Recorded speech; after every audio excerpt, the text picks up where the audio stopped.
Are you scared? You should be. It's City of Heavenly Fire Day! Yeah, we're talking about City of Heavenly Fire. So painful. City of Heavenly Fire. All our lives are gonna be ruined. Sorry.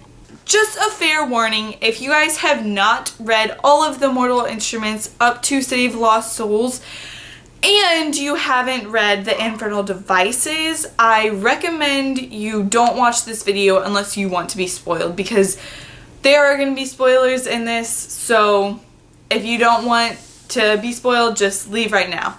Let's get to the real stuff, which is talking about City of Heavenly Fire. Okay. One theory that has come up a lot recently, like within the past week, I'm pretty sure, is that Isabel is not Robert Lightwood and Mars, you know who I'm talking about, Mrs. Lightwood. She's not the daughter of one of them or both of them.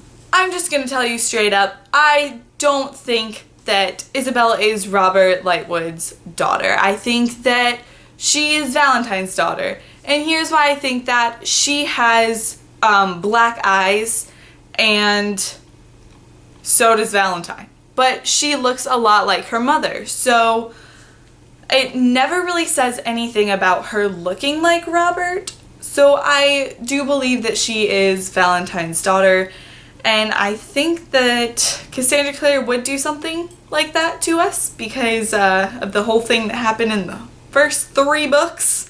Thank you for that, by the way. Shipping incest is not as fun as it sounds, okay? Valentine has had too many kids, okay? Too many kids.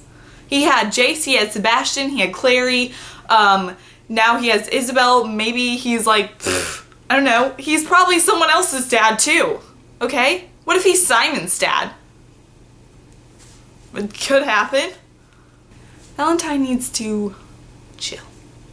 As most of you guys know, 6 characters that we know by name will die in this book. Obviously, the way that's worded, not all of them can be main characters, but there has to be at least one main character, or else I feel like Cassandra Clare would not be happy without killing one of her main characters in the end of the book. I have some goldfish, and all of them are named after fictional characters. A few months back, I was reading a book, and one of the characters in that book, I actually named my goldfish after, and my fish died. This happened about a week before I read the death of the character it was named after. So I thought it was a huge coincidence. I was like, wow, that's kind of crazy. And then it happened again in a different book series, different fish, everything. One of my fish died, and the character it was named after died shortly after. So, a few weeks ago, my fish died, and its name was Jace. I'm scared. That being said, I don't really think that Jace is gonna die. I could be wrong, but I don't think the main character that will die is gonna be him. I honestly think that it's gonna be Alec. Alec is one of those characters that every character in the book has a very strong relationship with him, but we as readers haven't gotten to establish that relationship with him.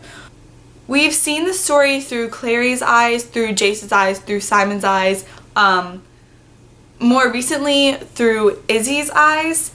We have seen it through Alec's eyes a little bit, but not really enough to know what he's thinking, when he's thinking it.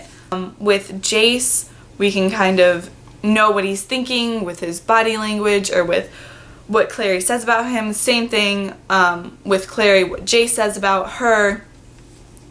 So I just don't think that the readers have established that emotional connection, but it would impact the story a lot if Alec was dead, because all of the characters have that emotional connection with him.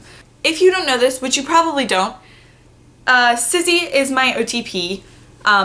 Izzy and Simon are my two favorite characters. They're actually tied for first. So if either one of those characters dies, I might die. This is the quote that I saw on Instagram that literally I thought I was about to start crying. It freaked the living crap out of me. Right next to it is a picture of Alec holding Isabel, and she looks like she's dead. Okay. Simon screamed louder than he knew he could as he ran over to where Alec was. "She's dead, Simon. She's gone," Alec whispered, holding the lifeless body. Simon screamed again, and then ran as fast as his legs would carry him, tears streaming down his face. Why? Why? Nope! Nope! Nope! Nope! Nope! Nope! Nope! Whoa! No! Cassandra Clare. Alright, now that we're all in a really great mood, let's get on to something else that's probably possibly gonna happen. I think that Clary and Isabel are going to become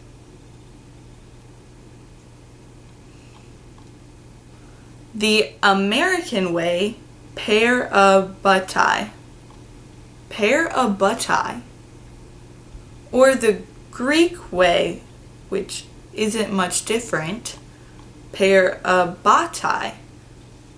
Anyway, I think that Clary and Isabel will become parabati. So that's like happy news! Happy news! Now we all know that there are going to be 2 weddings in City of Heavenly Fire. Everyone seems to think that Jace and Clary are going to get married, but Clary just turned 16. I don't think that they are going to get married. I think they love each other very much, but they are far too young to get married, and Jocelyn would never let that happen because Jocelyn is an overbearing, overprotective parent who, by the way, doesn't like Jace all that much, so I don't think she would let him marry her daughter when she's 16 years old and they just met about 4 months ago. I do think that Jocelyn and Luke's wedding is going to be one of the weddings in this book because their wedding is expected. Everyone knows they're getting married. They were already supposed to be married, but their wedding was pushed back. So I think that we'll get to be there for their wedding since we have kind of been there with them through all this. So number 1 is Jocelyn and Luke, number 1.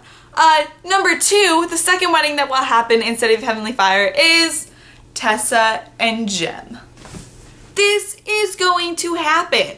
I just read somewhere that the Clockwork Princess epilogue happens at the same time as City of Heavenly Fire. So this is what I think is going to go on. Jem unbecomes a Silent Brother because he is cured, runs back to London knowing that he'll see Tessa there.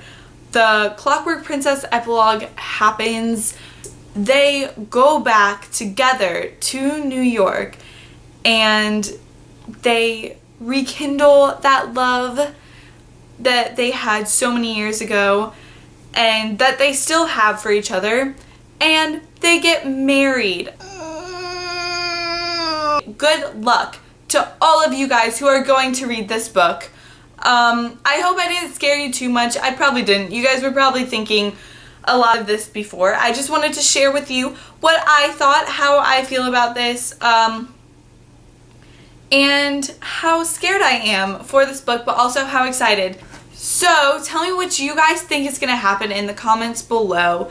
I'm really excited for this book. I've been keeping up with the theories. I kind of want to know some more of what different people think. So tell me what you think! Thank you guys for watching. Again, good luck with this book. It's going to be a tough read saying goodbye to all our favorite characters, but hopefully it won't be too tough. Please let it not be too tough. Thanks for watching!